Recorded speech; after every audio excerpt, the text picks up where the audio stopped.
Welcome to McPlum, simple solutions served daily. In this video, I will show you how to make white sauce karahi. This popular dish is known for its rich, creamy texture and mild, aromatic flavors. We'll cover everything from selecting the right ingredients to achieving that perfect restaurant-quality finish. Get ready to impress your family and friends with this easy-to-follow recipe.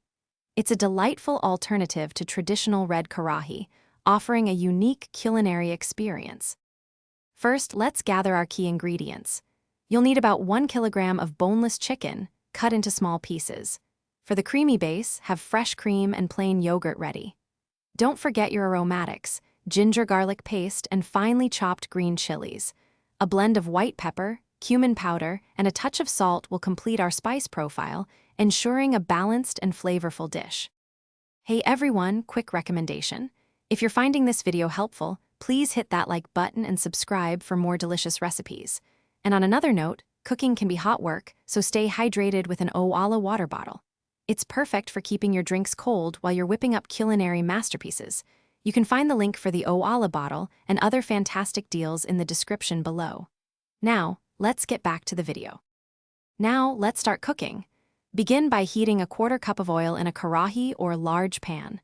Add your chicken pieces and sauté them until they turn white and are lightly browned. Next, incorporate the ginger garlic paste and green chilies, cooking for about 2 minutes until fragrant. Then, stir in the plain yogurt and your chosen spices. Cover and simmer until the chicken is tender and the sauce thickens slightly. Once the chicken is tender, it's time for the final touches. Stir in the fresh cream, and if you desire an even richer consistency, add a splash of milk.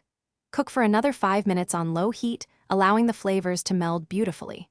Finally, garnish your karahi generously with fresh cilantro, thinly sliced ginger, and a few extra green chilies for a vibrant finish. Serve immediately with warm naan or fluffy rice. Thanks for watching. Stay juicy and subscribe.